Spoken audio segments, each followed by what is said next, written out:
বাংলাদেশ নারী দল সাফ জিতেছে প্রায় ৫ মাস হতে চলল। এরপর থেকেই নারী ফুটবলারদেরকে নিয়ে সামাজিক যোগাযোগ মাধ্যমে অনেক লেখালেখি কিংবা পোস্ট হয়েছে। পেয়েছেন বোনাস, সাথে পারিশ্রমিকও।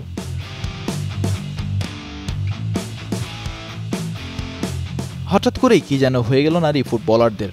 আচমকাই তারা প্রতিবাদ শুরু করল কোচের বিপক্ষে। তারা আর অনুশীলন করবেন না পিটার বাটলারের অধীনে। তবে যখন অভিযোগের সত্যতা যাচাই করতে যাওয়া হয়, তখন দেখা যায় নারী ফুটবলারদের সেই ১৮ জনই দায়ী যারা আন্দোলন করেছিলেন। সেই ১৮ জন পেয়েছেন শাস্তি, এর মধ্যে এবার পেয়েছেন পুরস্কারও। বাংলাদেশের নারী ফুটবলারদের দেয়া হয়েছে ২১ পদক।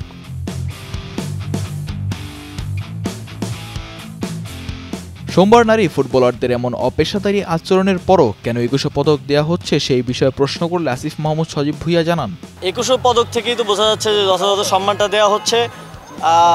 তারা সাফ জিতেছে বলেই সেই সম্মানটা দেওয়া হচ্ছে। বাফুফের সাথে সেই ১৮ জন নারী ফুটবলারদের নিয়ে উপদেষ্টার সাথে কোনো কথা হয়েছে কিনা সেই বিষয়ে জানতে চাইলে তিনি জানান, তবে ফেডারেশনের সাথে আমার যতটুকু কথা হয়েছে, দেখুন, স্পোর্টসের সাথে আরেকটা শব্দ অঙ্গাঙ্গিভাবে জড়িত, সেটা হচ্ছে ডিসিপ্লিন।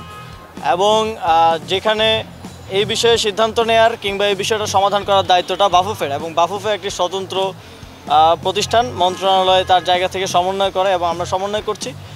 এই বিষয়ের বাফুফেই একটা সমাধানে পৌঁছাবে বলে আমি বিশ্বাস করি। তবে স্পোর্টসের সাথে জড়িত সবাইকেই ডিসিপ্লিনের বিষয়ে সর্বোচ্চ সতর্ক থাকা উচিত বলে আমি মনে করি।